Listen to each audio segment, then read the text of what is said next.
Hello, everyone. Welcome and happy Sunday. Thanks for joining us. My name is Robert. I'll be your host. This is the John F. Kennedy Assassination 58th Anniversary Livestream History Program. Let's go ahead and get started. We always welcome people to introduce themselves. So in the Zoom chat or the Q&A or the comment section in Facebook, you can let us know your first name, where you're connecting from. Do you have any connections to the Kennedys or have you ever been to the Dallas site? We don't do a Zoom demonstration for these programs, but just very quickly, hold on one second. The audience will be in listen-only mode or muted. If you want to raise or lower the volume on your session, you can check the settings locally on your own device. If you want to adjust the screen display so that the slides and the videos that we'll be showing take up the full screen, you can do that at your end by clicking on the view or view options and the side-by-side feature or mode. Throughout our program, if you have any questions, comments, thoughts, opinions, perspectives, ideas, memories, etc., feel free to share those in the Zoom chat or the Q&A or the comment section on Facebook. We are Washington, D.C. History and Culture. We're a nonprofit community organization. We give people the opportunity to experience the history and culture of Washington, D.C. and the world. My name is Robert Kelleman. I'll be your host. I'm the founder and director of the Washington, D.C. History and Culture organization. We started doing programs on the Kennedys because before COVID, we were hosting a in-person guided walking tour in Washington, D.C. called the Kennedys of Washington, D.C. or the Kennedys in Washington, D.C. And we'll resume this again probably next spring once COVID has gotten under control. So if you are in the Washington, D.C. metro area or going to be visiting, you can come join us for that. But today we're going to be doing a live stream program, and thanks so much for joining us. It's nice to see we have people from all over the world tuning in. So thank you very much for taking time out from your Sunday to be here.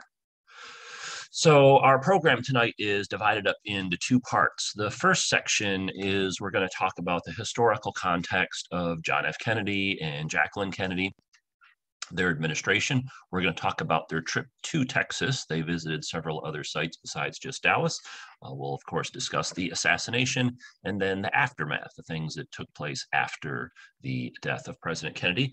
If you're joining us live on Zoom, we have an optional part 2 of our program where we're going to show some videos. We can't stream those for those watching on Facebook Live or YouTube because of copywriting issues, but we can stream them live for the folks watching on Zoom. So if you stick around for part 2, we'll have a few videos at the end.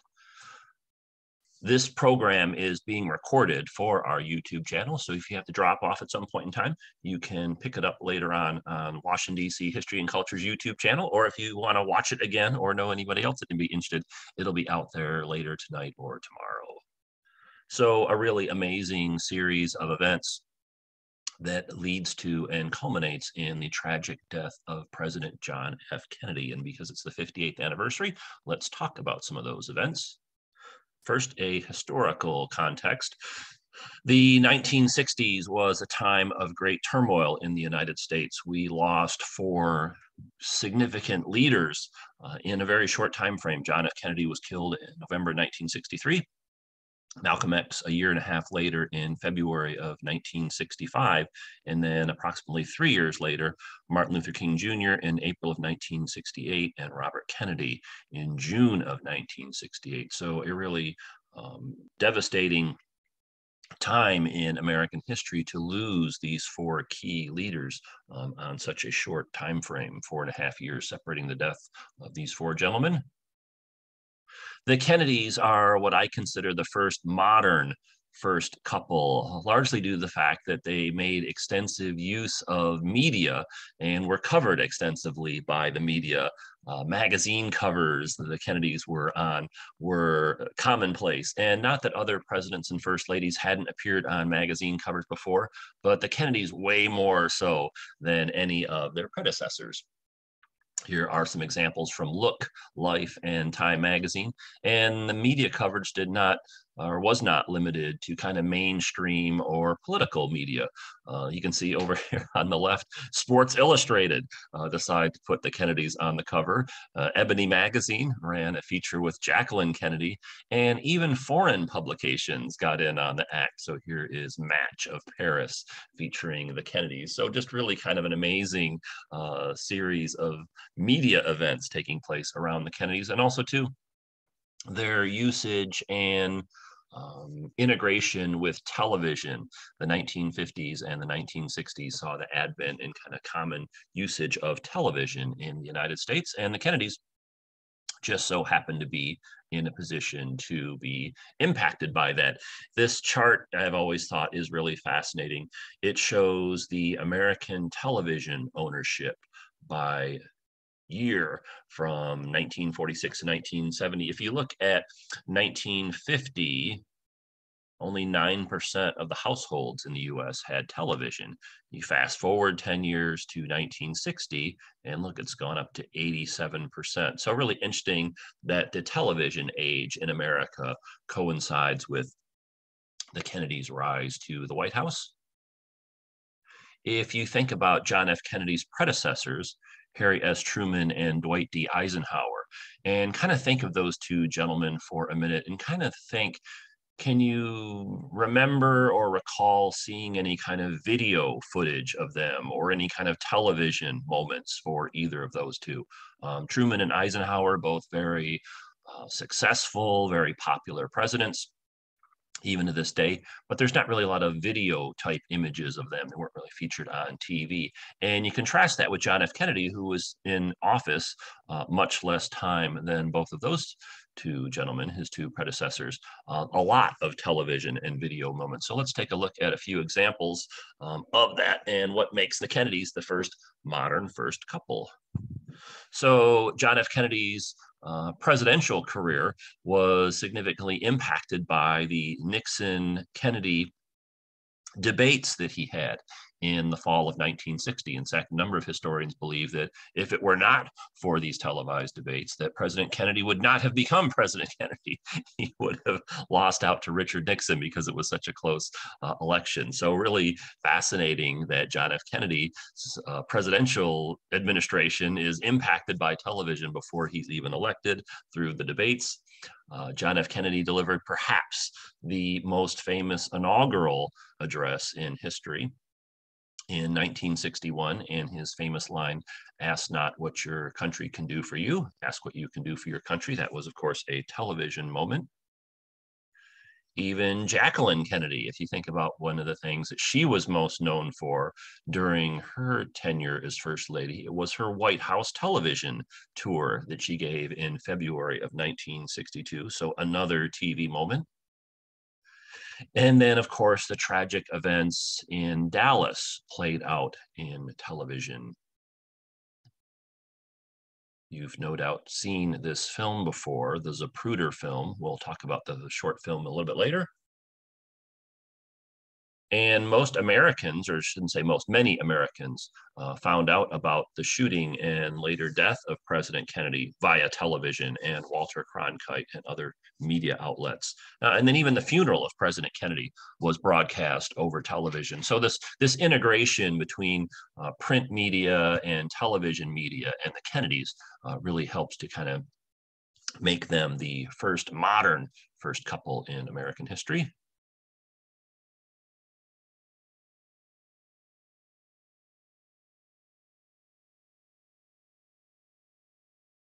So why were the Kennedys in Dallas? Let's talk about that. For most historians, President Kennedy is considered one of our more effective leaders. C-SPAN does a survey of historians every 4 years, and this might be a little bit busy to look at, but eventually you'll get the hang of it. So here's the rankings by historians that C-SPAN surveyed, starting at the top. So Abraham Lincoln, George Washington, Franklin Roosevelt, Theodore Roosevelt, Dwight D. Eisenhower, Harry Truman, Thomas Jefferson, and John F. Kennedy. And so the latest C-SPAN presidential historian survey ranked John F. Kennedy as our 8th most effective president. And you can see they've surveyed historians in 2017, in 2009, and in 2000. And he's always been kind of a similar rating up in the top 10. So President Kennedy considered a very effective presidential leader. However, during his administration, he wasn't quite as popular as he is now. In fact, I would guess if you just walked up to 100 random people on the street and asked them who their favorite president was, President Kennedy would probably be high on that list.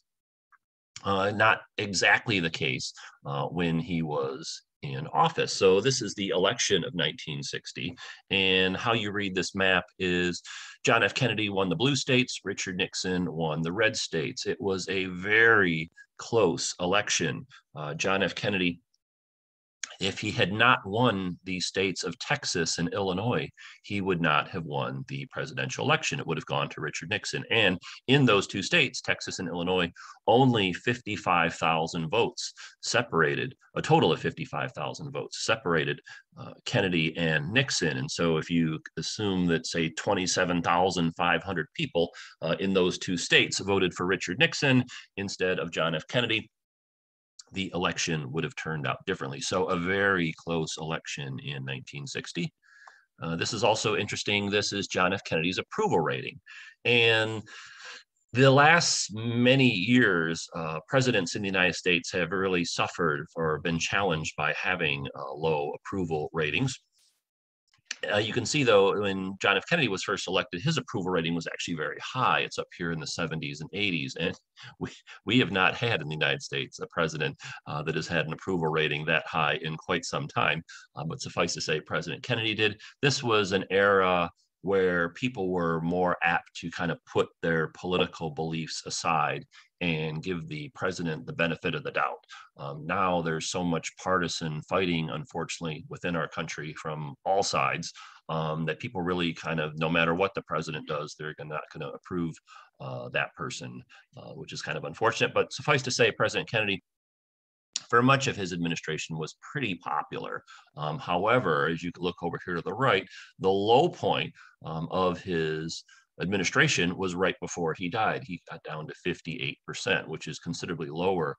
So there was this concern in the White House that John F. Kennedy, if he was to run for office, or for re-election the following year, which he was planning on doing, would not get elected because of this deteriorating popularity. And so the trip to Dallas is really kind of like a informal kickoff to the 1964 re-election campaign. It already started putting out campaign material. So you can see here's two buttons, Jack once more in 1964. And Texas, because it was such a large state and such an important state, we talked about the impact that it had on the 1960 election, was going to play a significant role in his re-election efforts and thus the trip to Texas. Now, Jacqueline Kennedy, throughout her time as husband to John F. Kennedy, played a really significant role in his career, both on the campaign trail and while he was in office as a senator and later as a president. Typically, wherever Jacqueline Kennedy went, she drew a lot of buzz and media attention, whether she was by herself or with President Kennedy. Here's an example of her on a trip to Mexico. This is them exiting a church.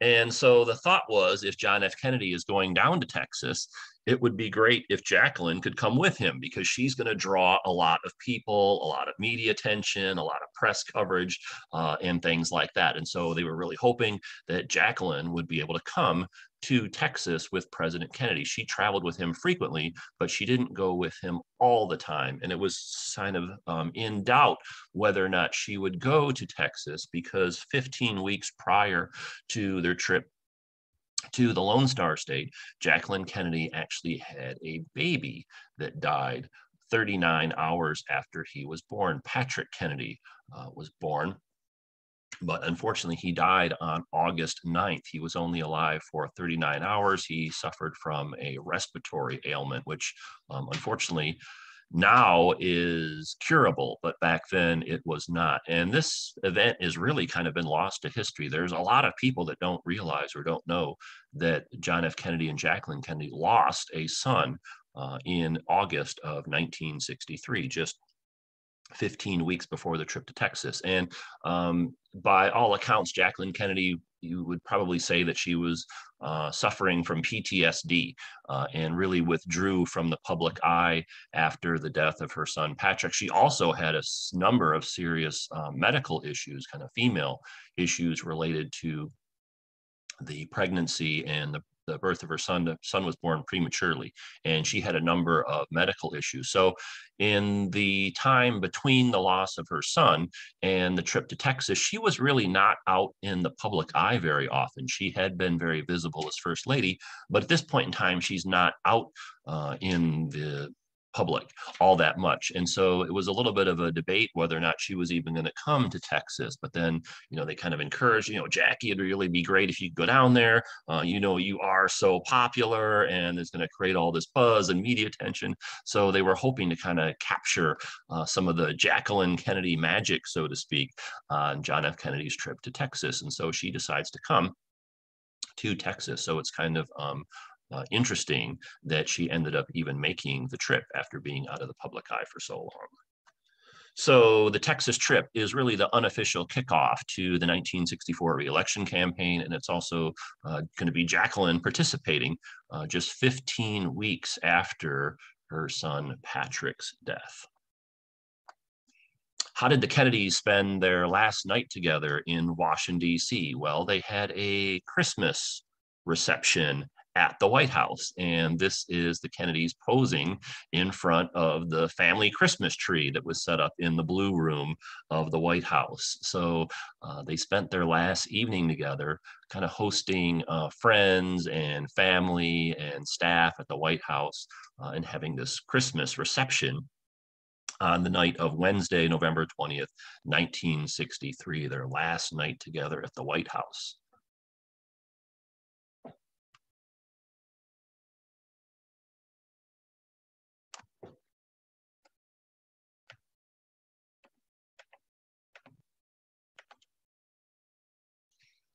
So I wanted to post a comment in the chat from Dr. Beverly. She gave us some additional information on the medical condition that Patrick Kennedy had. So thank you very much, Dr. Beverly. Appreciate that.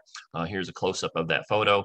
And then if you're old enough to remember back in the day when people used to send Christmas cards. So as you can imagine, the president and first lady would have a lot of Christmas cards to send out and sign, and it would take a long time to sign all those. So it was decided that the Kennedys last night in the White House, they would spend a portion of the evening starting the process of signing these Christmas cards. And so they signed several dozen of these in anticipation of them being sent out when they returned from Texas. They didn't sign all the cards, but they started the process. And so they signed several dozen. The cards, of course, were never actually sent out, but this is one of the examples of that. So the last evening at the White House was spent at the Christmas reception and then also signing Christmas cards. The next morning, they get up and go on their trip to Texas. So this was scheduled to be a 6-stop trip in Texas. They weren't just going to Dallas. They flew out on Thursday morning. First stop was San Antonio. Then they were going on to Houston and then Fort Worth. So a pretty long day on the first day of the trip, Thursday. They fly out in the morning, visit San Antonio, Houston, and then Fort Worth, spend the night in Fort Worth, get up on Friday morning, go to Dallas, and then Austin in the evening. They were going to be stopping at the Lyndon Johnson Ranch and then flying home on Saturday morning. So really kind of like a 2-day whirlwind trip of Texas for the Kennedys. If you're not familiar with the geography of the Lone Star State, I'll give you a quick lesson. So here's where they started out at in San Antonio. That was the first stop. Then they flew to Houston. That was the second stop. Then they flew up to Fort Worth. That was the third stop. The next morning, they went to Dallas, which is not too far from Fort Worth. Then they were supposed to fly down to Austin, and then from there, go to the LBJ Ranch and then fly home. So this whirlwind 2-day trip of Texas was what the itinerary was. They leave Washington, D.C. metro area via Andrews Air Force Base, which is in neighboring Maryland, left on Thursday morning. Interestingly enough, their departure was captured on film and video. I'll show you the video a little bit later. So here is Jacqueline Kennedy and John F. Kennedy.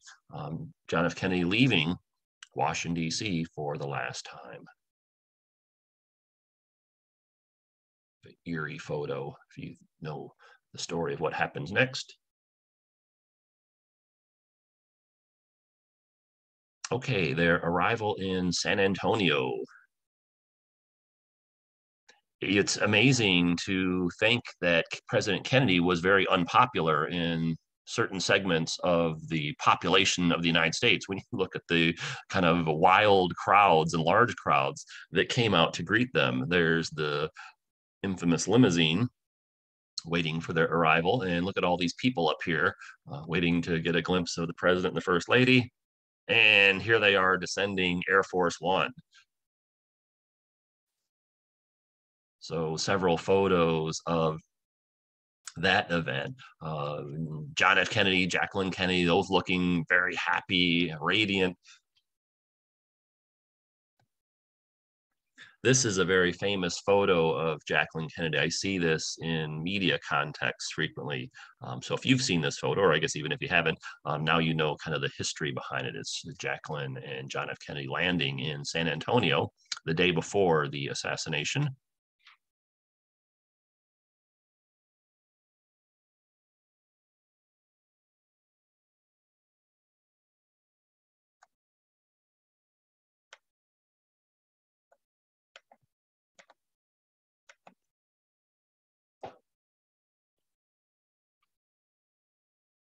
And walking across the tarmac. And of course, there's a lot of VIPs and dignitaries and guests on hand to welcome the president and first lady of Texas. They had not been to San Antonio before, so it generated a lot of excitement in the city. Even the Boy Scouts came out. And this is really kind of a throwback. You don't really have as many opportunities to mingle with the president and first lady anymore like you did back in the day, so to speak.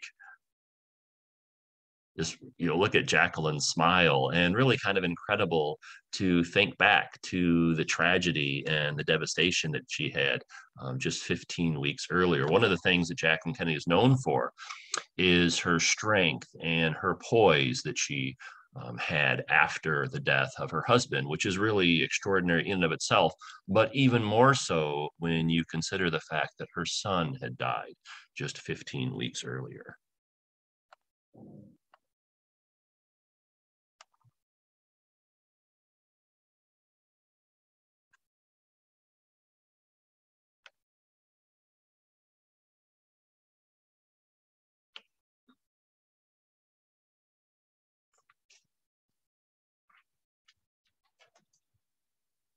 Sometimes I'll hear people say things like, the president should never have been traveling in a limousine. It was a convertible. And, it's easy to kind of look back in hindsight and say that based on what happened. But that really was a common thing to do back then. The president had been doing this for a long time, not just President Kennedy, other presidents and leaders as well. Hadn't really been any issues before. So I just wanted to give you some examples of pictures of him traveling around, not just in Texas, but I'll show you some other pictures later of other places they visited. So this is the limousine traveling through San Antonio. This particular shot, they're passing through a school, and look at all these school children that are out here waving their hands. Over here on the right, you got this guy standing up on his backup truck so he can get a good look at the first couple passing through the city. So throwback to a different era. They actually have a historical marker at this site where the presidential motorcade passed by the school. So that's a nice touch. This gentleman is actually pointing out to his family where he was standing as a young boy. I think he was 8 or 9 years old when the motorcade passed by. So he's actually pointing himself out to his family members here, showing him where he was at in this famous photo of the Kennedys passing by. And one of the reasons I wanted to do this program is because I think people just kind of think of the assassination as Dallas and don't really realize kind of the historical context behind events that led up to it. How did people know where the motorcade was going to be passing through? Well, because the route was published in the newspaper with a map included. Same thing in Houston and then also in Dallas. And so this is why people came out to greet the president. They knew exactly where he was going to be at. And you might be kind of thinking ahead to what happened in Dallas and be, oh my God, how terrible. But again, there really had not been any issues before this. One thing slightly noteworthy about this particular map is the president flew into San Antonio International Airport. Perhaps you've used that airport yourself. And then the motorcade went south to Brooks Air Force Base. And then there was another motorcade route, and they flew out of Kelly Air Force Base. In between those two motorcades and the president speaking at Brooks Air Force Base, President Kennedy gave a speech here. Air Force One flew ahead. So Air Force One drops him off here, and then Air Force One flies ahead to Kelly Air Force Base, but by itself, basically. And then President Kennedy, the motorcade comes down through here. He gives a speech here. And then to kind of get more, kind of say, FaceTime with the public, they have a second motorcade traveling through here, and then they fly out here. So a little bit of a complex logistical operation involving three different sites, the international airport and two Air Force bases. And again, here's that famous photo of the Kennedys passing through San Antonio. When you visit places that John F. Kennedy went to, like San Antonio and Houston, things like that, it's really interesting how proud of the fact they are that him and Jacqueline visited there, thus the historical marker. And here's the motorcade passing through the streets of San Antonio.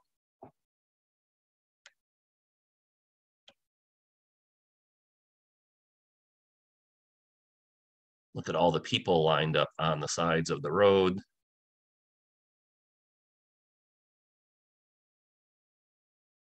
Really always fascinating to look at historical photos, but particularly these ones when you know the context. I mean, look at all these people leaning out of the upstairs here and lining the sides of the streets. Must have been really amazing to either see the president or be part of this motorcade in some context or another. You can see, look how close President Kennedy and First Lady Jacqueline Kennedy are to the crowd. I mean, they're right here, and Jacqueline's here, John F. Kennedy's here, passing by tens of thousands of people during this trip to Texas without incident. Even got these guys perched up on the roof. Not sure if they're Secret Service or not, or local police, but interesting position to be in. President Kennedy came to this Air Force base to deliver a speech to dedicate a medical facility for the Air Force Aerospace Group. So here he is waiting for his turn to speak. There's Jacqueline sitting next to Lyndon Johnson. Lyndon Johnson would take over for President Kennedy, and interestingly enough, he was from Texas, where President Kennedy was killed.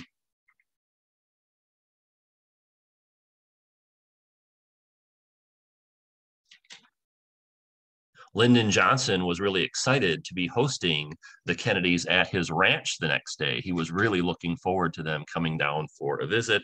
Unfortunately, they did not make it.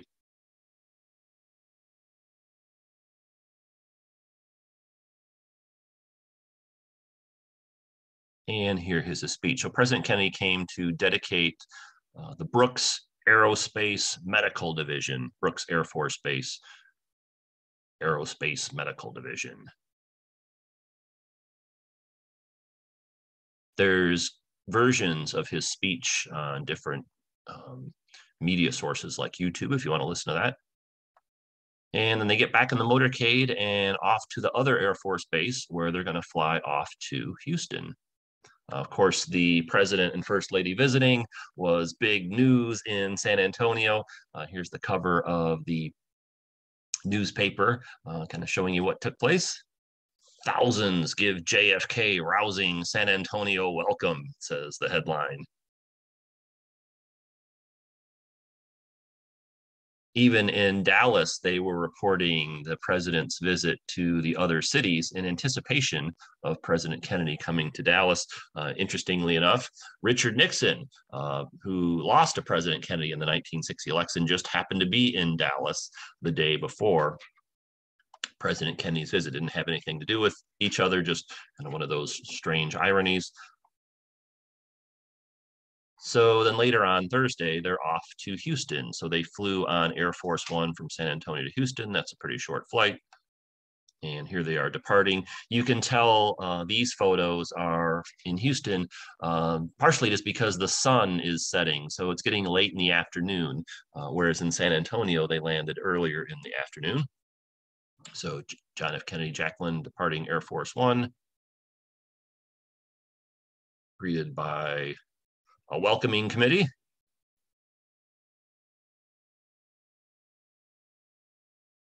Yellow roses are popular throughout the world, but especially in Texas. And so Jacqueline received a lot of yellow roses during her trip, including here in Houston.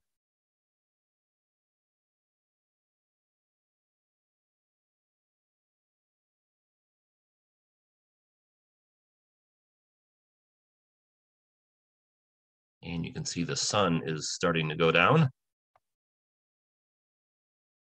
And this is less than 24 hours before the assassination took place, actually probably about 19 hours before the assassination is going to take place.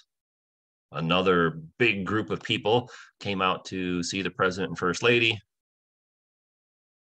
Lots of welcoming signs. Here's Jacqueline right here. And you can see the big crowd of people. This is a really cute photo.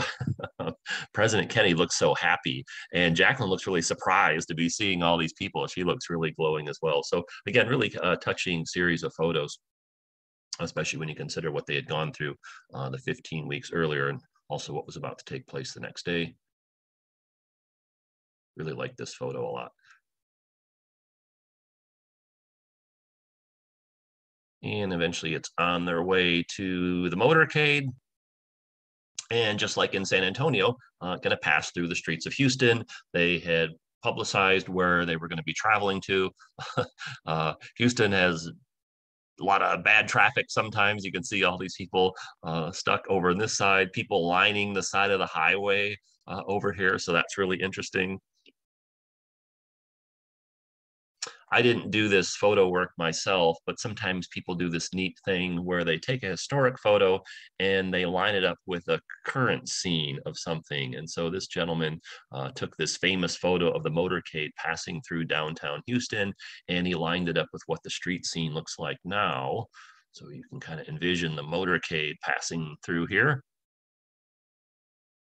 This is another famous photo from Houston, people lining the streets, waiting in anticipation for the motorcade to pass through, and he's lined it up with the current street view, so that's pretty neat. Thanks for him for doing that. When they got to the destination, Jacqueline Kennedy actually delivered a short speech in Spanish. Some people just kind of think of Jacqueline Kennedy as being very attractive and classy and well-dressed. She actually was really smart, and she knew several languages, including French, Italian, and Spanish, and some words in a few other languages as well. And so she actually gave a short speech in Spanish to the crowd there. You can find copies of that also on the internet in various places. If you speak Spanish, you might want to check that out. And of course, after the speeches, lots of handshakes and welcomings and congratulations, things like that. But eventually, it's time to get back onto Air Force One and head up to Fort Worth, where they're going to spend the night. That's President Kennedy waving goodbye. So a real whirlwind trip to San Antonio and Houston. They fly into Fort Worth. They're going to spend the night there and then have some activities there Friday morning. They ended up staying at the Hotel Texas. Here's an advertisement for it. If you're familiar with Fort Worth and you know the Amon Carter Museum, look, you can see his name up here, top left, along with S.W. Richardson. So Locals from Fort Worth will recognize those two names and also recognize this building, which is still there today. Here's a more recent rendering of it. It's now a Hilton. This, I'll show you close-up pictures of this in a minute. This is actually a memorial that they set up to President Kennedy right here. I'll show you some close-ups of that in just a second. And they stayed in the presidential suite, which is actually a room that you can rent now. It's pretty expensive, as you can imagine, but it is known as the presidential suite or the President Kennedy suite. And so this is the spot where John F. Kennedy and Jacqueline Kennedy spent their last night together in Fort Worth, Texas. Here's a picture of the room in case you're looking for accommodations on your next trip to Fort Worth. Very beautifully done. They had a lot of artwork brought in, famous works by like Picasso and stuff to decorate the room. So that was really a nice touch. Those aren't in the picture, of course, but they kind of rounded up a lot of local artworks by well-known famous artists to temporarily decorate the room while the Kennedys were staying there. Unfortunately, I don't have pictures of that. Here's the bedroom suite. So the room where John F. Kennedy and Jacqueline Kennedy spent their last night together. Here is another picture of the hotel. So President Kennedy famously gave a speech in front of the hotel in Fort Worth the next morning. I'll show you some pictures of that in just a second, but just so you know where we're at, we're going to be talking about the front of the hotel. And you can see there's this big parking lot here. They cleared that out a little bit while the Kennedys were staying there. And here's another one of those photo ops. So this is a famous photo of President Kennedy. He's coming outside the hotel the morning he died, staying in Fort Worth. Dallas is like about an hour drive to the east, and it had been raining all morning. Finally, the rain broke, and it was decided that President Kennedy could come out and deliver a short speech to people that had been gathering. So there's what the hotel looks like today. And here he is walking outside. You can see these guys are wearing raincoats because it had been raining all morning. But finally, the rain broke and give President Kennedy an opportunity to deliver a short speech, which he took advantage of.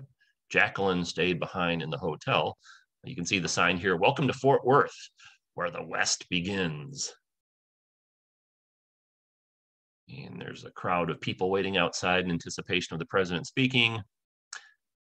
As mentioned before, it's just really kind of surprising to think that President Kennedy actually was very unpopular in large swaths of the population when you see all these happy, enthusiastic people coming out to greet him and his wife. Here he is delivering his speech, or getting ready to. And here it is. This is the first of two speeches that he would deliver in Fort Worth.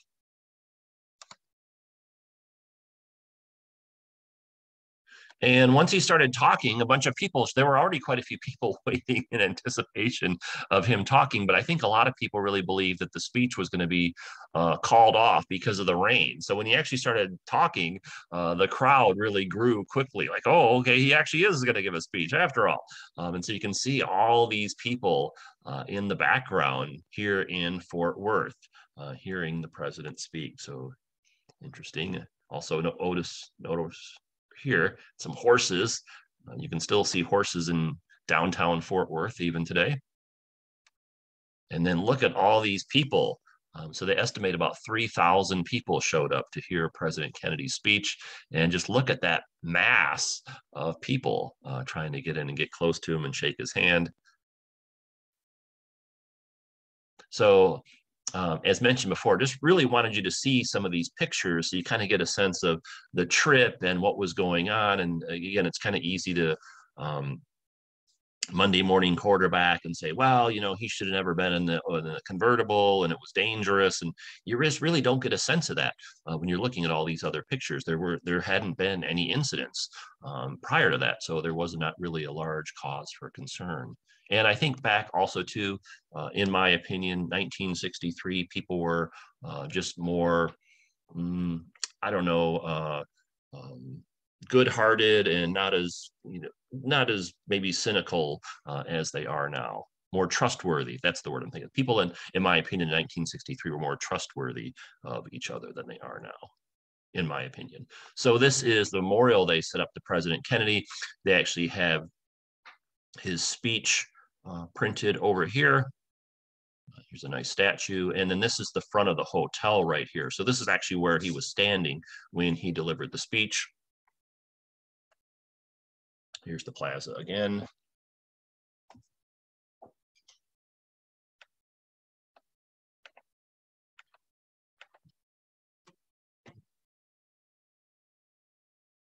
So next time you're visiting Fort Worth, make sure you check that out.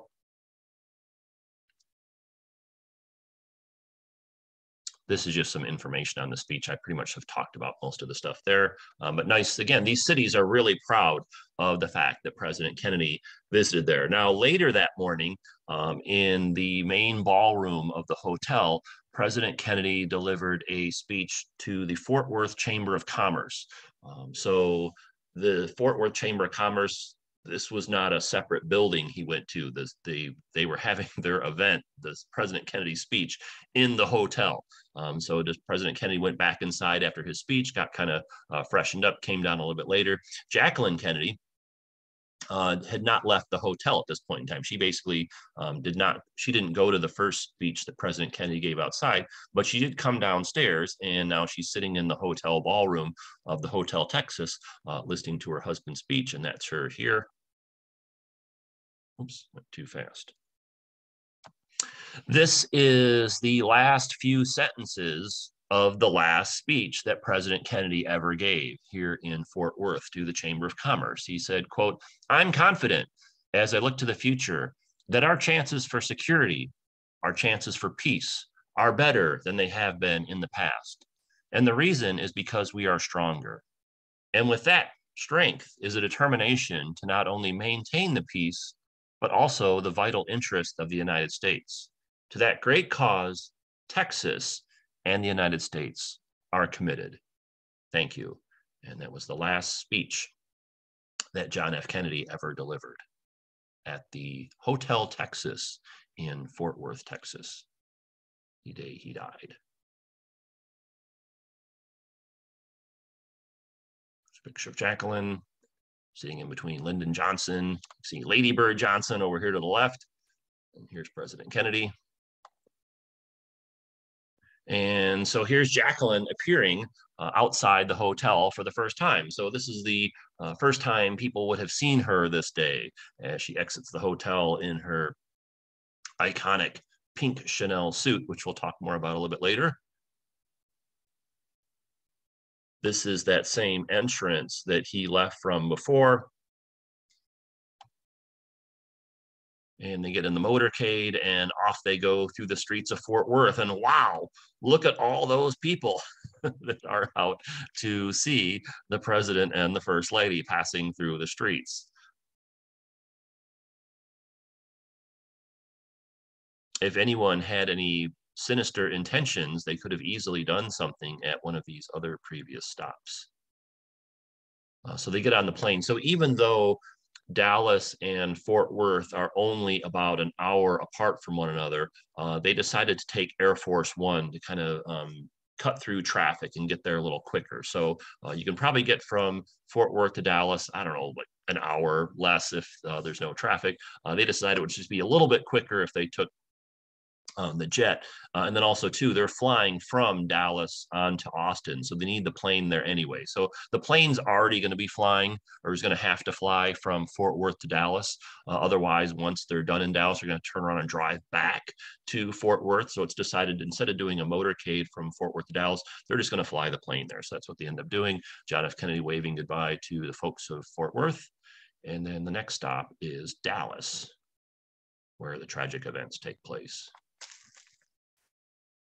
And the anniversary is tomorrow, of course. So I thought I would put a timeline together so you can kind of see how the events unfold. So at 11:38 in the morning, Air Force One lands at Love Field. Love Field is kind of the older airport in Dallas. They now have a much newer airport, but Love Field is still used today. After 14 minutes, the presidential motorcade ends up leaving Love Field, and 38 minutes later, at 12:30, President Kennedy is shot. I'll fill in the rest of the timeline a little bit later.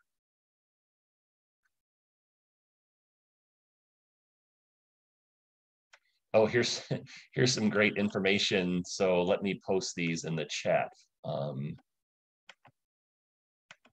Thanks for the information here. So Barb says that she checked the Hilton Fort Worth, the presidential suite. It's quoted at $2,500 per night. Thank you, Barb. I appreciate that. And then here's a great quote from Eva, or a great comment. She says, people didn't get shot in real life then. They only got shot on cowboy shows on TV. So thank you very much, Eva. Appreciate that. Back to our presentation. Here's the welcoming committee in Dallas. All these people come out to greet the president and first lady, waving signs and cheering. Love these 1960 era glasses and cameras. And just look at how excited all these people are. Not everyone, though, was happy to see the president. And there was a lot of challenges going on in Texas within the Democratic Party, which President Kennedy was a member of. So you can see this is the Dallas Morning News, the day of the President and First Lady's visit. It says, storm of political controversy swirls around Kennedy on visit. And so here's the full newspaper on the left, and then over here on the right, I've blown up the top section so you can see that.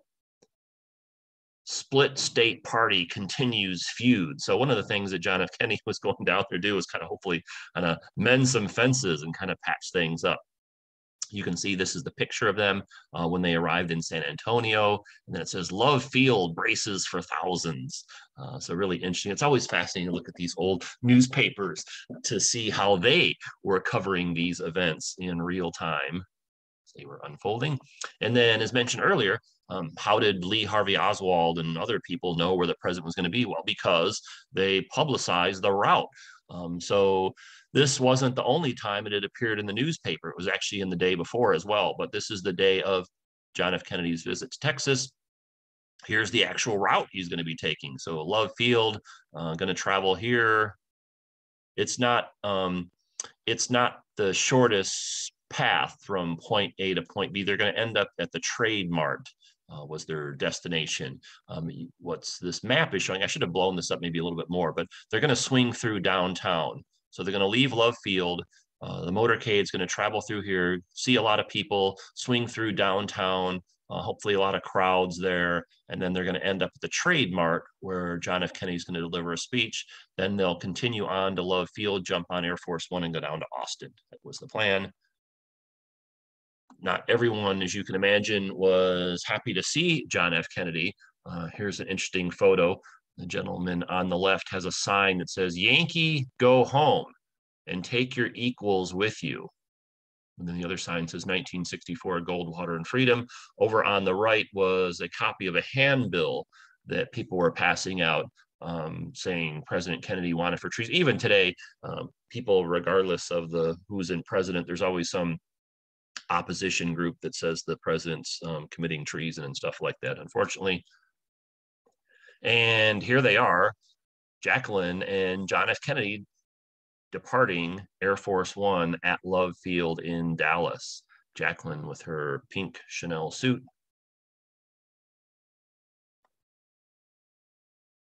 Which also has a fascinating history behind it, or attached to it, I should say. And here they are, the welcoming committee. Note the woman here with the red roses. Talk about those in just a second. And she gives the roses to Jacqueline.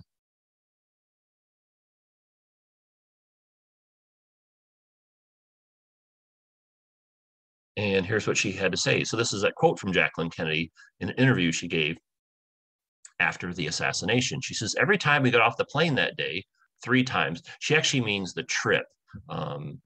They gave me yellow the yellow roses of Texas. So what she's referring to wasn't necessarily that day, but in San Antonio, in Houston, and in Fort Worth, when she got off the plane, they always gave her yellow roses. But what happened is the flower stores in Dallas ran out of yellow roses and they wanted to give her something. So they ended up giving her red roses instead, which is kind of ironic. But in Dallas, they gave me red roses. I thought, how funny, red roses. So all the seat was full of blood and red roses. She's referring, of course, to the seat, the back seat of the presidential limousine that they were riding in. So kind of a weird twist of fate there. And let's talk about this famous pink Chanel suit. Made of wool, the double-breasted raspberry pink and navy trimmed collared suit was matched with a trademark matching pink pillbox hat and white gloves. In the early 1960s, the Chanel suit was a wardrobe staple of the upwardly mobile American female.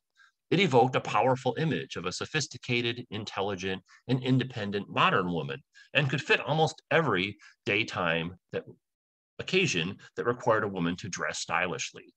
Given that the Chanel suit was a strong statement of an independent woman, it is balanced by the color pink, which has an element of traditional femininity. Most of the American public viewing pictures of the presidential couple on television and in newspapers would not have known the color of the suit, given that at the time, TV news and newspapers were in black and white.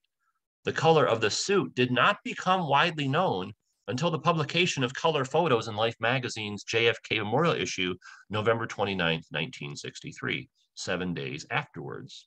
Eventually, the suit, which was never cleaned, was given to the National Archives in Washington, D.C. It will not be seen by the public until at least 2103. The most iconic items of clothing in American history, perhaps? You can be the judge of that. It was not the first time that Jacqueline Kennedy had worn this pink Chanel suit. She had worn it on a few different occasions in the past. This, interestingly enough, is a kind of a media type event where Jacqueline and John F. Kennedy were involved in the restoration and preservation of Lafayette Square, which is across the street from the White House. And so she wore that same suit a year earlier to this event. And interestingly enough, there was a lot of media on hand and they took photos of it. And so not the first time that she had worn the pink Chanel suit. These are a press event where she's reviewing the plans to preserve and restore Lafayette Square, which is across the street from the White House.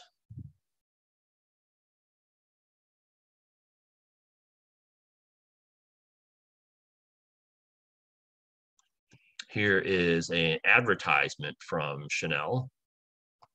This is actually a scene in London. And you can see here's the suit here.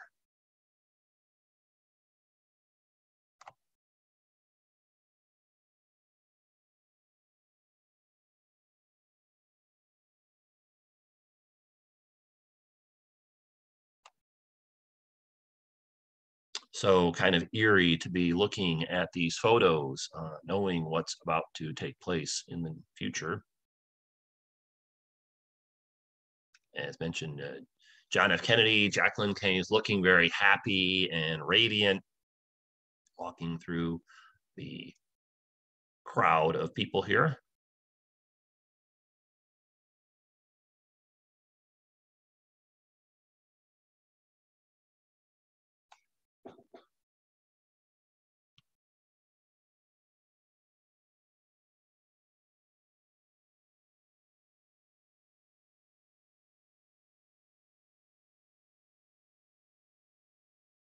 And at this point in time, we're less than an hour away from the shooting of President Kennedy when these photos were taken. This is the last hour of his life. As mentioned before, a lot of people came out to see them, and people were more trusting back then. So here's President Kennedy right here below the blue arrow, and just look at all these massive people. So if anyone wanted to do him any harm, it would not have been that difficult to get close to him. Here's Jacqueline over here below the pink arrow. And just look at all these people. There was a fence separating everyone. But you can see how close they were to the crowd. Some more photos.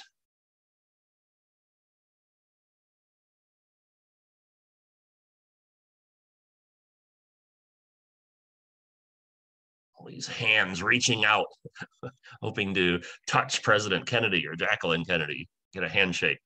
So this was their destination. They were going to leave the airport, swing through downtown, and the plan was that they were going to go to a place called the Dallas Trade Mart. This was a facility that a lot of wholesalers would show their goods at.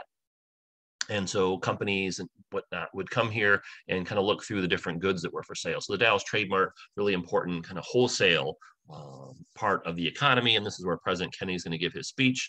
As it can be expected, there was a buzz of excitement there in anticipation of the president and first lady coming to visit. This is them getting things set up for the president's speech. And then after the speech at the Trade Mart, he's going to get on Air Force One with the rest of the team and fly down to Austin, Texas. This is a photo of the Civic Center or the Convention Center in Austin, Texas. And you can see the sign out front, welcome President John F. Kennedy. Of course, he did not ever make it to Austin, Texas. But that was the plan. And then afterwards, later on in the evening on Friday, they were going to go to the Lyndon Johnson Ranch, which is west of Austin. And they were going to spend the night there, have dinner, and get up the next morning, jump on Air Force One and fly home to Washington, D.C. So that was the plan. Lyndon Johnson was really looking forward to hosting the Kennedys in his state of Texas, showing off the different sites and having him at his ranch, et cetera, but unfortunately that never happened. Let's talk about the motorcade. Here they are getting in the car in Texas, or in Dallas. You can see the roses in the back seat, the red roses that Jacqueline referred to.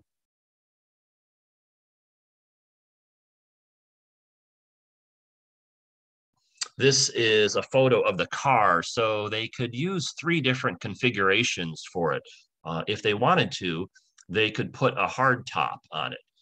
So that was one option. The second option is they could put this clear glass bubble, they called it. And if they did that, the president and first lady and other occupants in the back could look out. People could look in, but it wasn't quite as awesome as if they were riding in the convertible format, which is how this is set up. So again, the 3 options: you could have the hard top, you could have the clear glass bubble top, or you could use it as a convertible. So that was the presidential limousine. And as mentioned earlier, John F. Kennedy and Jacqueline Kennedy, like a lot of political figures, including previous presidents of the United States, would travel in a convertible. I've seen pictures of Dwight D. Eisenhower, Harry Truman, Franklin Roosevelt, Herbert Hoover, et cetera, et cetera. So not unusual for someone like the president be traveling, just because there had not been any real issues that had taken place. I always thought this was a really touching photo of John F. Kennedy and Jacqueline Kennedy. A lot of people always kind of make, I don't know, snide comments and whatnot about their marriage and things, but there was a real love between the 2 of them. And friends of theirs talk about how much closer they became after the death of their son, that final 15 weeks they spent together.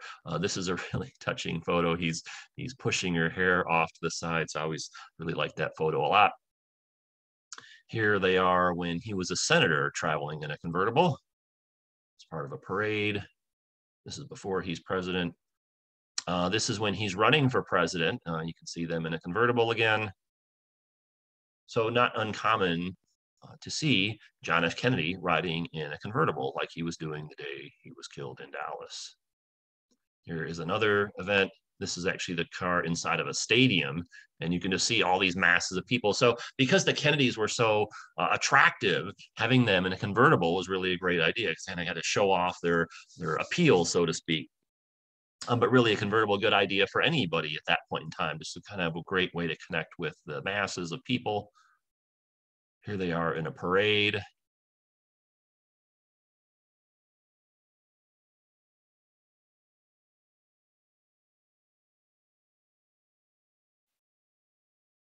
Here's another parade.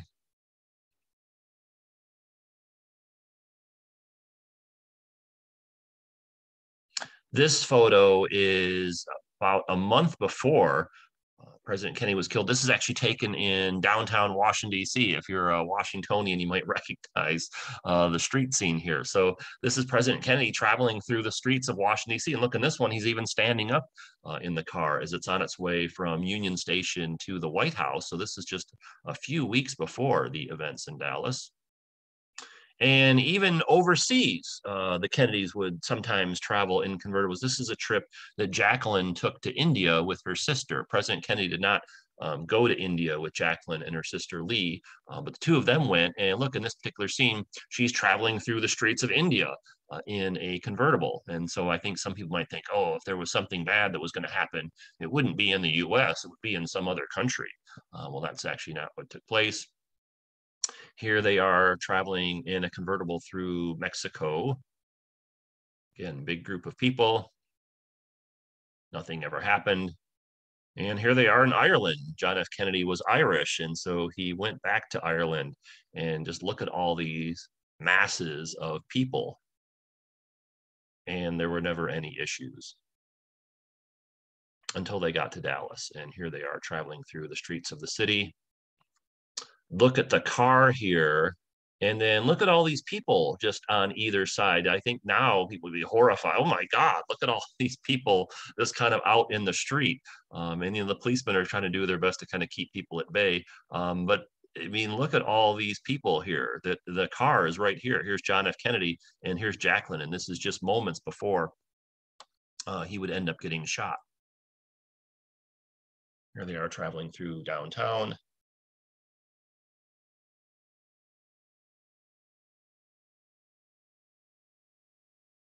And this is perhaps the most famous photo that was taken before the shooting took place. Riding in front of John F. Kennedy is Governor Connolly of Texas and his wife.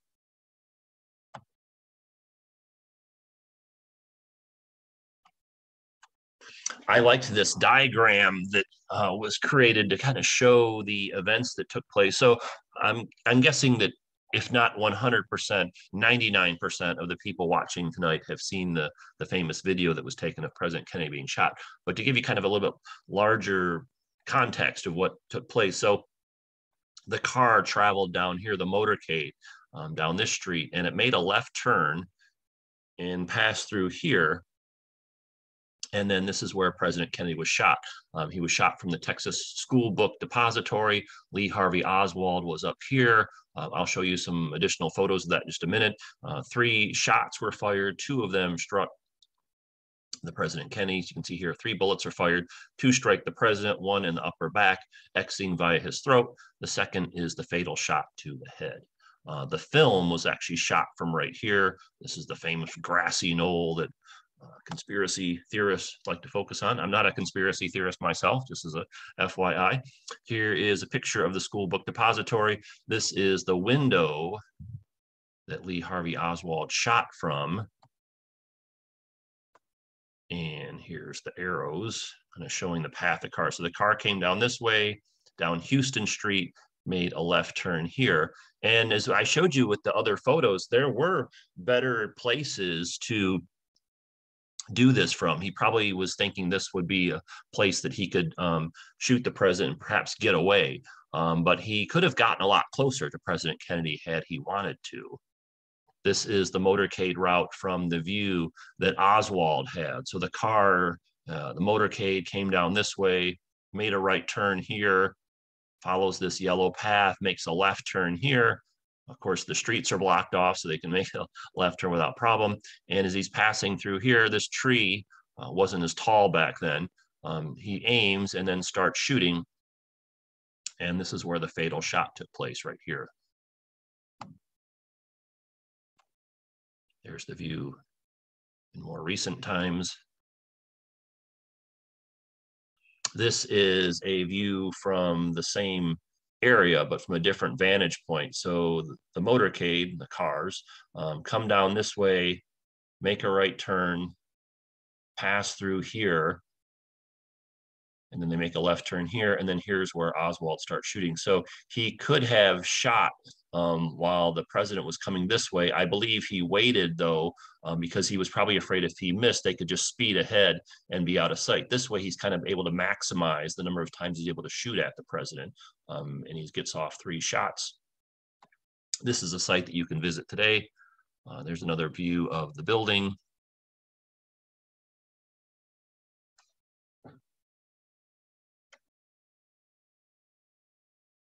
Hold on for 1 second. Share a few of the comments. And again, this is probably the most famous photo that was taken right before the shooting took place.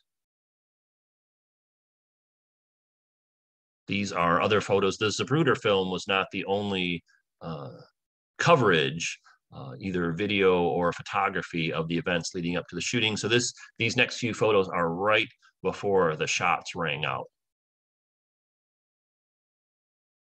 Here's Jacqueline looking, something must have caught her attention off to the side.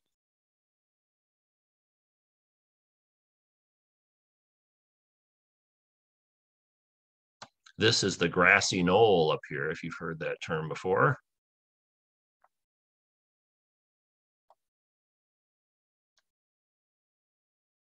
Here they are, they've turned onto the street. Now, John F. Kennedy had a lot of health issues, particularly back problems. He had injured his back during World War II. He had actually had a pretty serious surgery done, back surgery. And so the day of the shooting, he was wearing a back brace, which he frequently did, which really restricted his movement. You can't see it because it's underneath his clothes. But he had this back brace that really didn't allow him a lot of mobility. And so some people theorize that that may have contributed to his death, because once he would have heard the shooting start, there really wasn't much he could do. It's not like he could duck or anything, just because this brace had him kind of locked in place. So some people have, that's not a unanimous thought by any means. That's very debatable, but some people theorize that maybe that might have had something to do with him not getting out of the way. Just thought I'd include that as FYI. And we talked before about the Kennedys being the first modern first couple, and from the debates to the inaugural address, Jacqueline's White House tour, and then even, unfortunately, the assassination of President Kennedy, and really kind of think about how our perception or our memory of the assassination of President Kennedy would be different if it was not for the fact that it was filmed on the video. And you've probably seen this video before. I'm not actually going to show the clip of it, just because, number one, it's a little bit graphic, the one scene where he's struck in the head. And then also, too, just I feel like most people have already seen the Zapruder film before in some context, so we'll skip that. This is the gentleman that actually took the film, Abraham Zapruder. He took off from work and had this new camera that he had purchased recently, a Bell Howell camera. So the Zapruder film is a silent 8mm color motion picture sequence shot by Abraham Zapruder with a Bell and Howell home movie camera, as United States President John F. Kennedy's motorcade passed through Dealey Plaza in Dallas, Texas on November 22nd, 1963.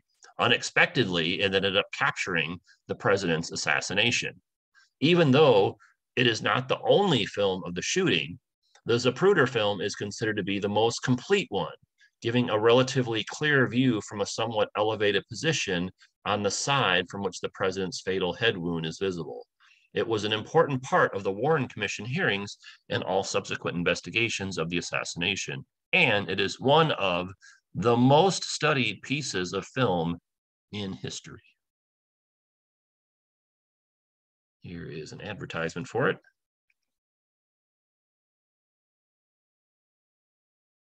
He had recently purchased this camera. Here it is, the Bell and Howell. The camera Zapruder used to shoot the most famous footage in history. I mean, if you think about what is the most famous video in American history or in world history, if this isn't it, it's definitely on the list of one of the most well-known ones and one of the most important ones or famous ones. This is another view of the scene So the president's motorcade traveled down Houston Street. They make this left turn here. Here's the Texas School Book Depository where Oswald is. And just to give you a sense of the location of Zapruder, here's where he's at. So he's positioned right here. So probably could not have planned it any better to be able to capture the tragic events that took place. And these are the clips from that. Again, I'm going to skip showing the actual video just because there's one of the clips is pretty graphic, and then I just feel like most people have already seen it before.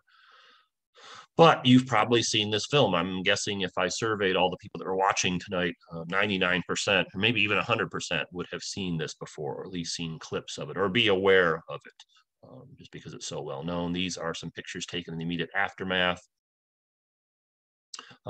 Jacqueline Kennedy was kind of confused by what happened, rightly so. And this is one of the Secret Service agents who ran up to the back of the car and jumped on board to kind of protect John F. Kennedy and Jacqueline Kennedy. It's Clint Hill, perhaps one of the most famous Secret Service men in history because of his events on this day. And here he is in the back of the car. This photo kind of shows Jackie kind of raised up in the back seat, kind of caught off guard, and he ran up to the back of the car and just barely caught it. He had to really run fast to catch up to the car as it was moving, and really quick thinking on his part. And the driver immediately knew that something was wrong. They diverted their route from the Trade Mart to Parkland Hospital. Of course, there's a lot of chaos and confusion at the site. People wondering what the heck's going on. These people are ducking for cover, other people pulling out their cameras. And as someone mentioned earlier, Nicole, she mentioned that there's an X on the road where the shots were fired. So thanks, Nicole, for reminding me of that. And here's actually a photo of that. So again, this is a site that you can visit today. I've been here on a number of occasions. It's kind of a, I guess I would call it eerie to visit here, but important to see nonetheless. This is where the fatal shot took place. And here's the building in more recent times. Here's the window that Oswald used. He was an employee of this building, which is why he was able to get access to this site. And now it's a museum. It's the 6th floor museum. And I like the exhibits in this museum because it doesn't solely focus on the death of President Kennedy. It has a lot of exhibits, talks about his life, his legacy, things of that nature. So the emphasis is not entirely on the assassination. It's a large component of it, as you can imagine, but it also talks a lot about the life and legacy of President Kennedy. So next time you're in Dallas, make sure you check that out. The plaza across the street has a memorial to John F. Kennedy. There are some photos of that. Another worthwhile site to see. This is a recreation of the John F. Kennedy Jr. moment at President Kennedy's funeral. I recognize that. I'll show you the photo of that a little bit later. If you're wondering what happened to the car, they actually refurbished it and made it a hardtop, permanent hardtop, and then they continued to use it. So, I mean, subsequent presidents actually, up and through Richard Nixon, I believe, still used the limousine that President Kennedy was shot in, partially just because this is a very special car, and they don't just have a bunch of these kind of laying around. So they kind of needed to keep using it for a while until they were able to get kind of permanent replacements. But it's actually in the collection of the Henry Ford Museum in Dearborn, Michigan, which is outside of Detroit, in my hometown of Dearborn. Shout out to anybody watching from Michigan.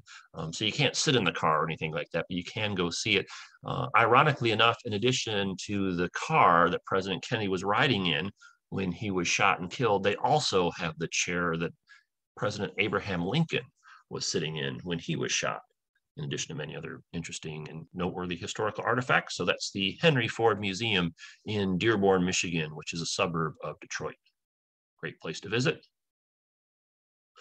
Here are some interesting photos. There's a number of photos were taken while the events are unfolding at Parkland Hospital, but I don't often see these. I think a lot of times people just strictly focus on the actual shooting. But I wanted to share some of these with you as well. Just they're Kind of interesting to look at. This is the cars pulled up, and everyone's run inside to the emergency room with the president.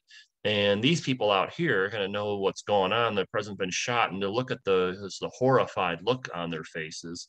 Here's those roses that Jackie's received earlier. They've been discarded in the back seat.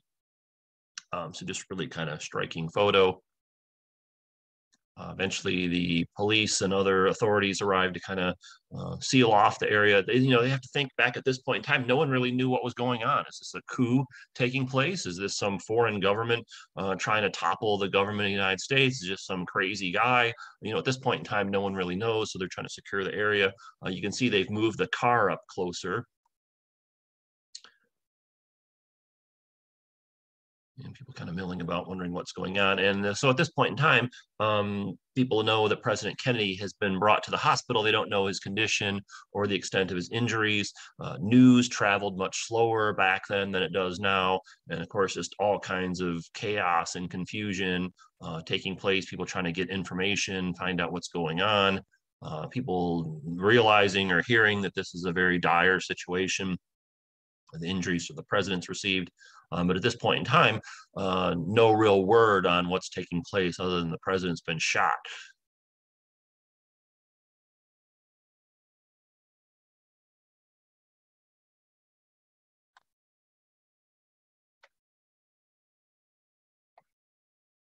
And you can really see the anguish in people's faces as they're outside kind of waiting for some news update on what's taken place. A lot of concern, and you can tell just by the expression of the people's faces that even though it hasn't been announced that President Kennedy has died, there's a lot of concern. People know this is a very serious injury and it may not turn out well, although everyone, of course, is hoping for the best. But if you look at the expressions of the people's faces, you can just see the concern that people have as they're waiting for some kind of news on the condition of the president. Eventually, the doctors come out. First, they confirm, that, of course, the president's there, that he's been shot, and then later, they will come out and announce that he did not survive. And as you can expect, as soon as that happens, a lot of other things end up taking place. So here was the timeline that we looked at earlier. The most recent events, President Kennedy was shot at 12:30 p.m. It only took 6 minutes for the limousine to get to Parkland Hospital. It was just 4 minutes later at 12:40. That's really fast, especially for 1963 media, that Walter Cronkite announced that the president had been shot. And then 20 minutes later at 1 p.m., Parkland Hospital doctors announced that President Kennedy is dead. And as you can imagine, outside, the emotions start to boil over with people. And it's really fascinating to look at the pictures before the news announcement came out that the president had died and the ones after.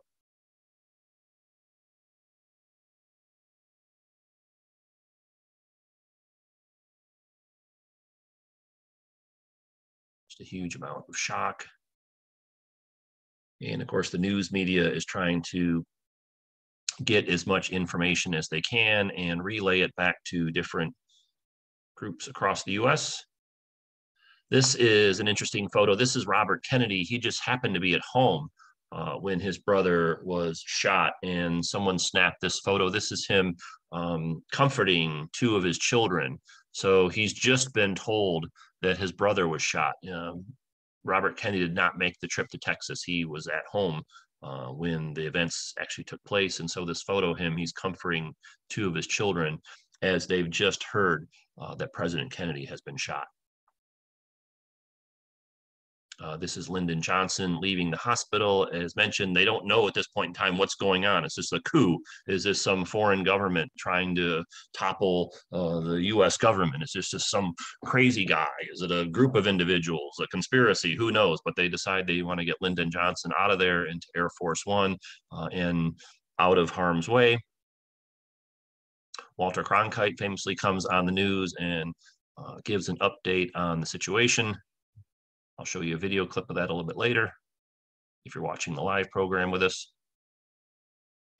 And so just really an unbelievable turn of events from Jacqueline Kennedy and John F. Kennedy departing Air Force One on this beautiful Friday morning in Dallas, and glowing and radiant, smiling and happy, especially after what they'd gone through 15 weeks earlier.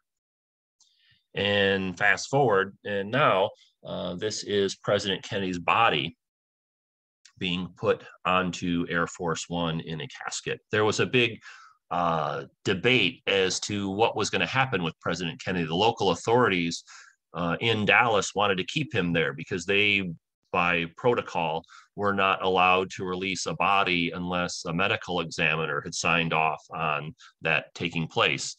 And the Secret Service stepped in and said, the heck with you, we're taking President Kennedy to Air Force One. And so there's this conflict going back and forth between the local authorities and the Secret Service. The Secret Service was actually telling Lyndon Johnson they wanted to get him to Air Force One and up in the air because they thought that would be a more secure environment. And he said, well, I'm not leaving without Jacqueline. And the Secret Service says, well, Jacqueline's not leaving, she says, unless President Kennedy's body is with her. And so there's all this kind of turmoil going back and forth at the hospital at Parkland that finally gets resolved.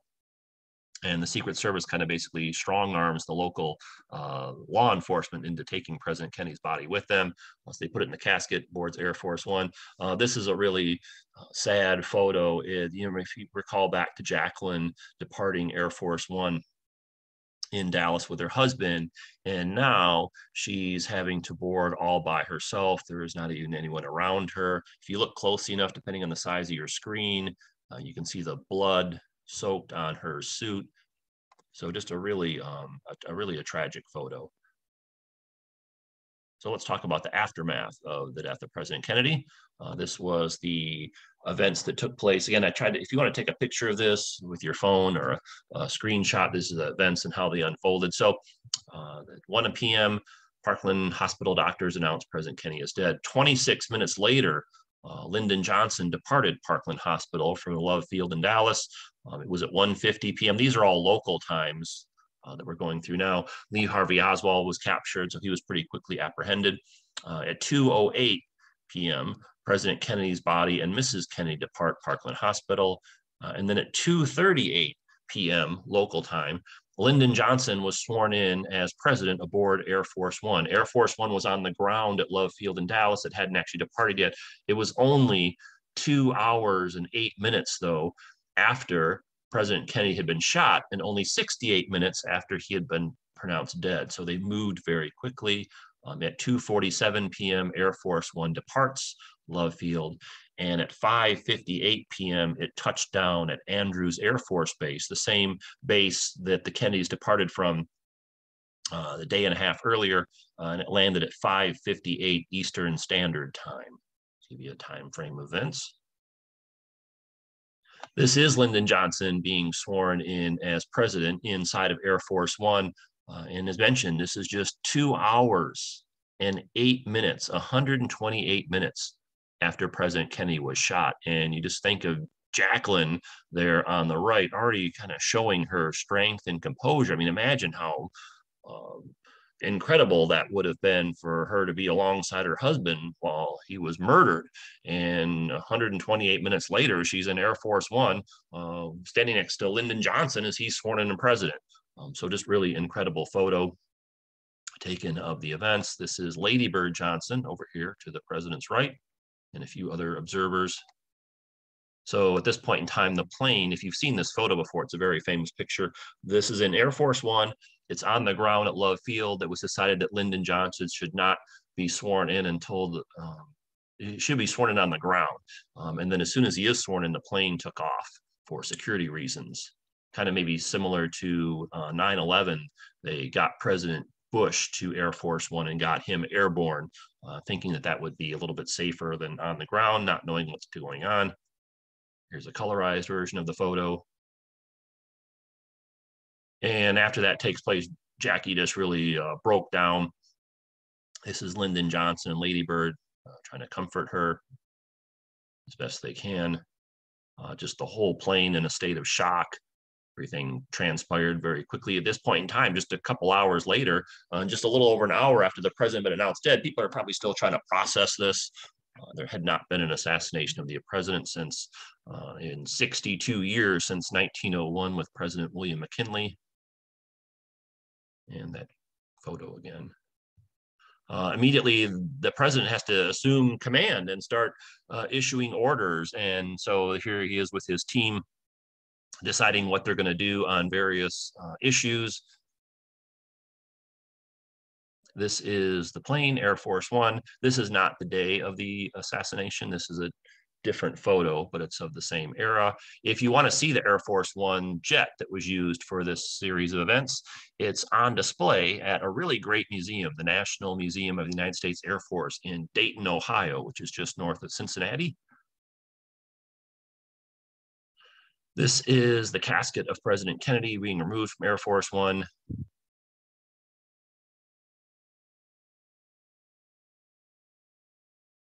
Placed in a hearse. Here's Jacqueline Kennedy. When Air Force One landed in the Washington, D.C. metro area, one of the first people to rush on board was Robert Kennedy. Seen here, he did not want Jacqueline Kennedy to have to exit the plane by herself. Really kind of shows some of the character that he had, thinking about her in the time when he's mourning his own brother's loss. And as mentioned previously, you can see the blood on her suit.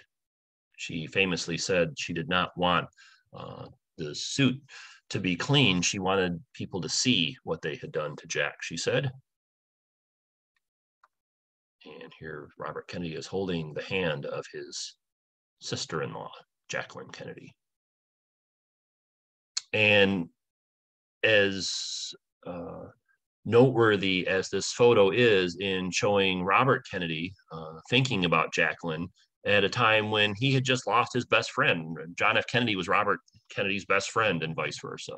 And so he would have been going through a period of great mourning himself, but he's got to pull himself together, get dressed, go down to the Air Force Base, reach out to Jackie, be with her, and show his strength during this point in time. And of course, the news spreads throughout the world. This is from the Dallas Morning News. Kennedy slain on Dallas Street. Johnson becomes 36th president.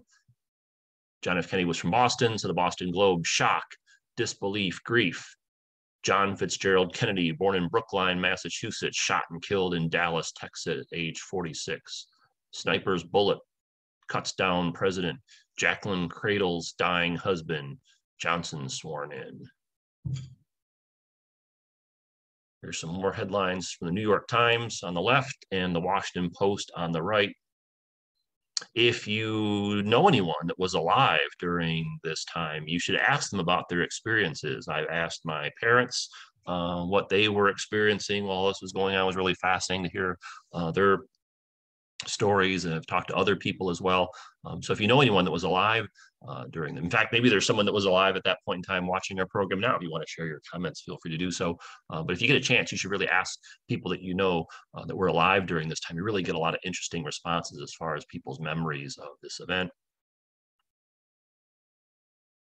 My mom said that there were some workers at the house next door to hers, and she heard the news on the radio, and she went outside and told them. They were, at the time, they were listening to music while they were working, and then they turned on to a news channel, and she said they listened to the news for a few minutes, and then they were just standing there with their heads down, and eventually they just packed up their stuff and went home.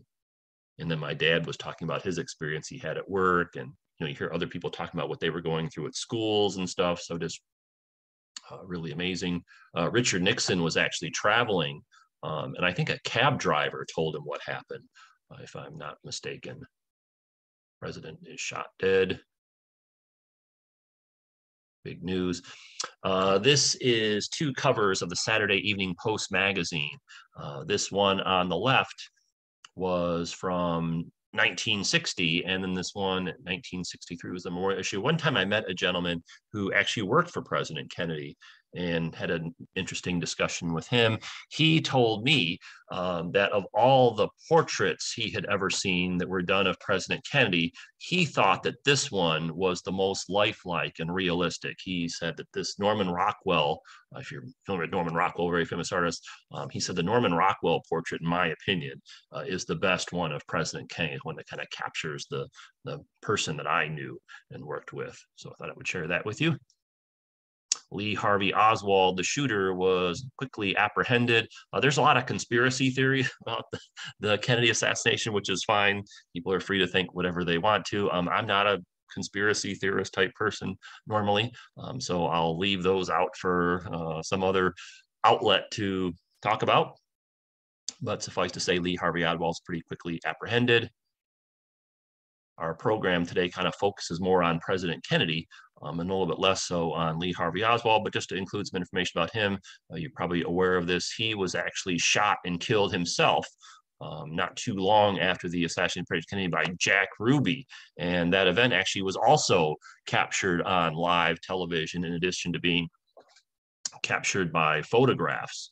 And then this is a photo of the Dallas police headquarters where Oswald was shot. So this gentleman here with the photo work, he's showing a cutout of the famous historical photo of what the site looks like in more recent times. So kind of interesting that that site still exists today. And so a lot of unanswered questions about the assassination of President Kennedy because Lee Harvey Oswald was shot and killed by Jack Ruby. Don't know a lot of answers to many of the questions that we have about the assassination of President Kennedy.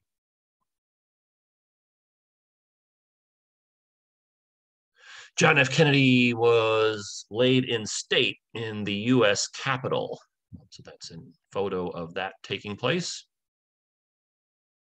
His flag-draped coffin in the center of the photo with a military honor guard standing by. John F. Kennedy was in the Navy during World War II.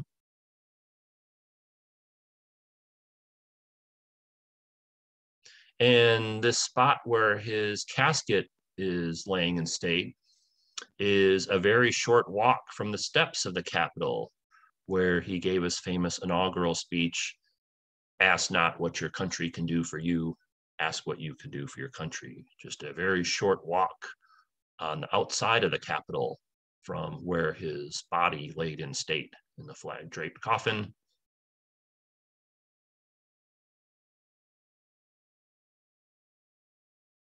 Most of the businesses throughout the country shut down during this time because everyone was really glued to the TV. This is before CNN and the 24-hour news cycle. But as you can imagine, there was extensive media and television coverage, and most businesses actually closed down for the weekend up through the day of President Kennedy's funeral. That's Jacqueline paying her respects. You know, this photo, if you think about your, say, significant other passing away, and especially if it was suddenly, how shocking and tragic that event would be. Multiply that by the fact that if you're someone like Jacqueline Kennedy, you have to go, part of your mourning process includes being out in the public and having to interact with people in your kind of official capacity as First Lady, or I guess former First Lady at this point in time. And imagine how much extra of a burden that would be, particularly for someone who had lost their son 15 weeks earlier as she had. So just really incredible strength and courage and poise that she showed. And historians often talk about the fact that the role that she played in the country kind of staying together, people seeing, you know, Jacqueline obviously very traumatized by her husband's death, but her poise and strength and courage that she displayed, and then also that of her brother-in-law, Robert Kennedy, kind of really helping to keep the country together to a certain degree in this time of great tragedy. So hats off to her.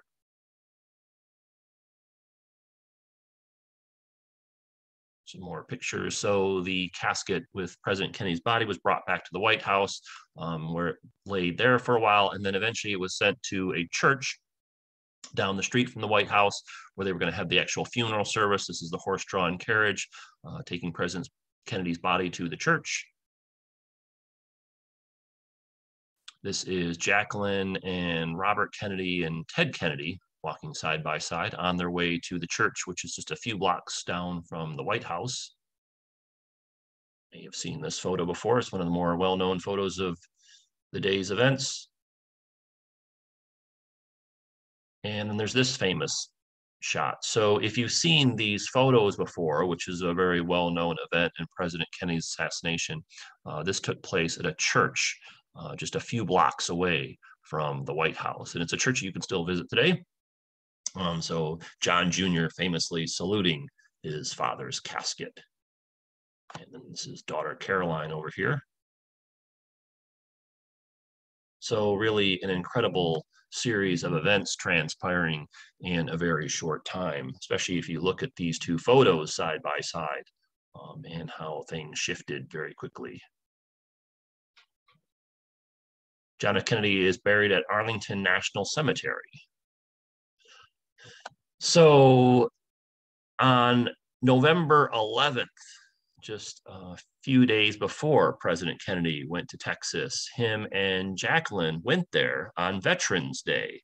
And legend has it that John F. Kennedy, which he was looking out at the beautiful view. If you've not been to Arlington Cemetery before, this is President Kennedy's gravesite. And so it has one of the most spectacular views in Washington, D.C. Here's the Washington Monument. Here's the Capitol, Potomac River. It's got this great view of Washington, D.C., maybe perhaps the best view of Washington, D.C. And when President Kennedy and Jacqueline Kennedy were at Arlington Cemetery for this Veterans Day event, he was in a spot kind of near where he ended up being buried. And he says to Jacqueline, legend has it, "This place is so beautiful. I could stay here forever." And Jacqueline decided that he would. There was a big debate within the Kennedy family on what should happen to John F. Kennedy's body. His family was pretty adamant that they wanted him buried in Massachusetts, where he was from. And it was Jacqueline's decision that no, he should be buried at Arlington National Cemetery. Number one, because it's the most famous cemetery in the United States. It's near Washington, D.C., a place that John F. Kennedy had a lot of strong connections to, even before he was president. And then this comment about this place being so beautiful and that he could stay there forever. And so really have to give Jacqueline Kennedy a lot of credit for kind of overriding the wishes of the Kennedy family that he be buried in Boston, and to ensure that he was buried in Arlington National Cemetery. So we owe the fact that his remains are there. We should give credit out to her for that. Here are some photos from the funeral.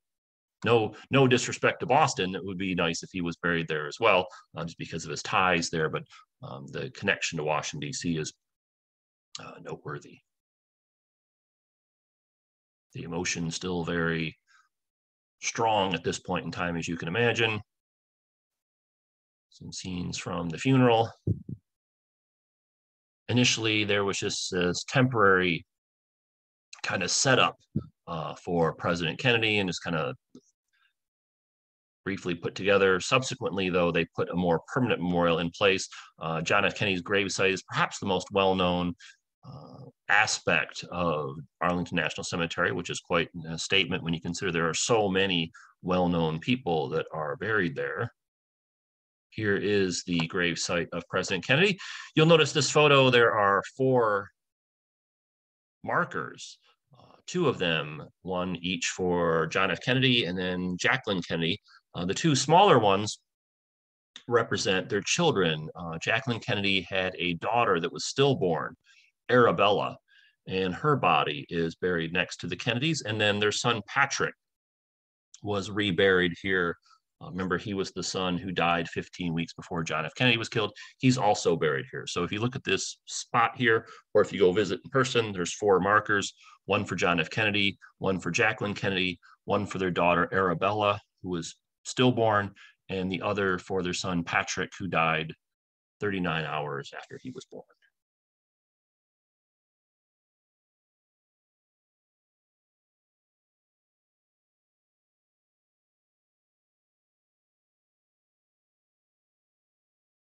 Sometimes when people visit Washington, D.C., they ask, how come there's no memorial for John F. Kennedy the way there is for George Washington and Thomas Jefferson and Abraham Lincoln. And there is a memorial. It's the Kennedy Center. The Kennedy Center is a living memorial to John F. Kennedy. The official name of the site is the John F. Kennedy Center for the Performing Arts. It has this famous sculpture of President Kennedy. A beautiful structure. This building was in the works before President Kennedy was killed. It was kind of stalled, though, as a project. It was long thought that Washington, D.C. should have a National Performing Arts Center. This bill to set this up was signed during the Eisenhower administration, but then it kind of got stuck in the mud, so to speak. And President Kennedy and Jacqueline Kennedy really kind of threw their weight behind this initiative and raised a lot of funds and got a lot of press and publicity that really kind of got the ball rolling on the Kennedy Center. So then when he was killed, it was decided that the name would be changed from the Washington Performing Arts Center to the John F. Kennedy Center for the Performing Arts. It has this really incredible bust of President Kennedy. Go visit. It's really spectacular from the outside, the inside, perhaps the world's most famous performing arts venue, and named after President Kennedy, who himself was a great lover of the arts. And they have a lot of incredible performances there. Our organization, Washington, D.C. History and Culture, we actually have had tours that we've done of the Kennedy Center. This was post-COVID. That's me standing in front of the statue of President Kennedy. And this was our last tour group, but this was a few months before COVID started.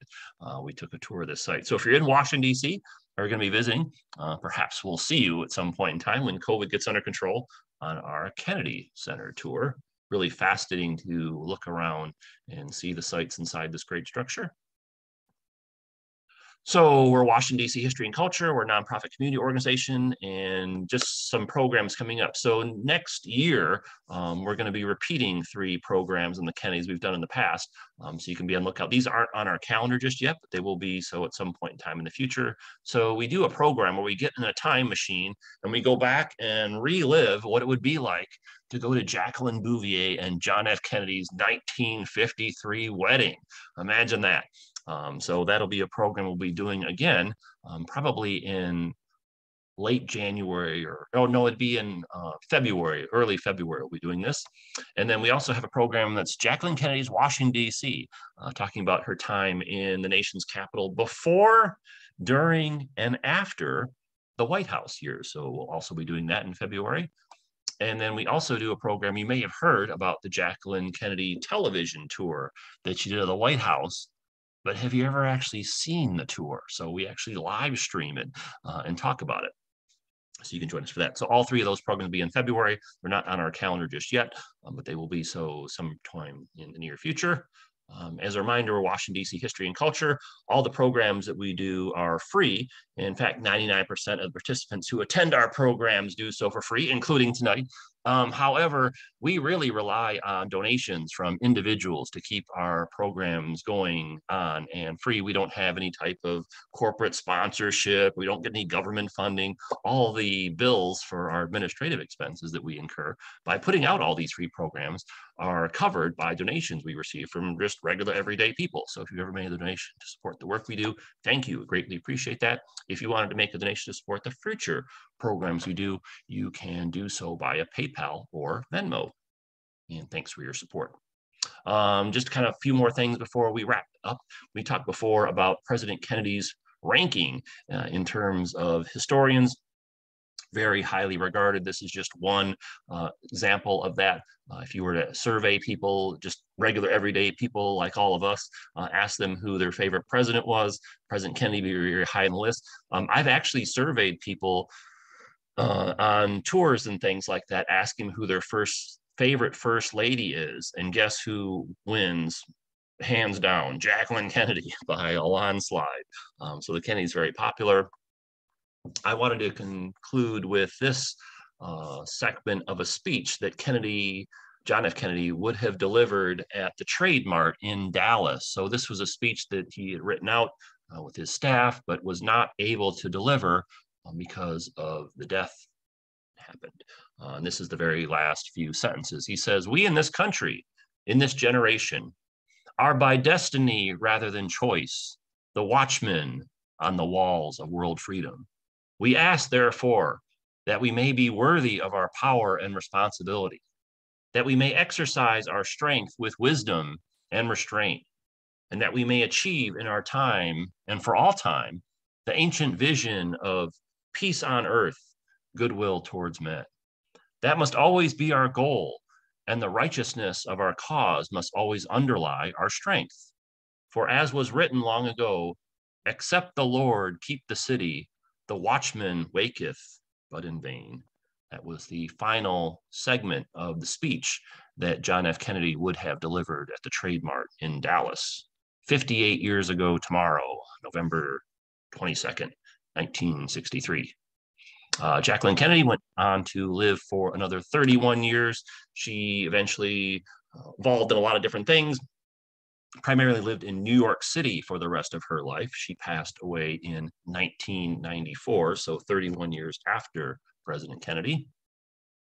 And Jacqueline Kennedy is actually the person who first coined the term Camelot, which is so closely associated with the president and his time in the White House. And so I wanted to include this story with you. So this was an interview that Jacqueline Kennedy gave about a week and a half after the president was killed. And she said, quote, President Kennedy was strongly attracted to Camelot, which was a musical of that time, because he was an idealist who saw history as something made by heroes like King Arthur. At night, before we'd go to sleep, Jack liked to play some records. And the song he loved the most came at the very end of this record, The Last Side of Camelot, which states, "Don't let it be forgot that once there was a spot for one brief shining moment that was known as Camelot."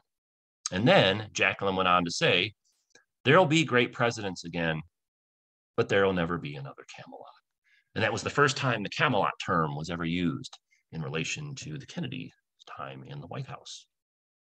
And with that, so this is the end of part one of our program. Now, if you're watching on Zoom, just sit tight because I have part two coming up. But if you're watching on Facebook Live or on YouTube, this is the end of our program. If you're watching live on Zoom, sit tight because I have some videos that I can show for you. So just kind of as a recap, we talked about the historical context of the Kennedys, the Texas trip, the assassination and aftermath. Now, if you're watching live on Zoom, I have a few short videos that I can stream for you. Unfortunately, I can only stream them on Zoom live because of copyright issues. I can't include them in the video that you might be watching subsequently on YouTube or on Facebook. So if you're in one of those categories, I'm going to have to disconnect from you. But if you're watching live, just sit tight and we'll go stream those in just 1 second. So thanks so much for joining us, the folks watching on Facebook or watching on YouTube at some point in time in the future.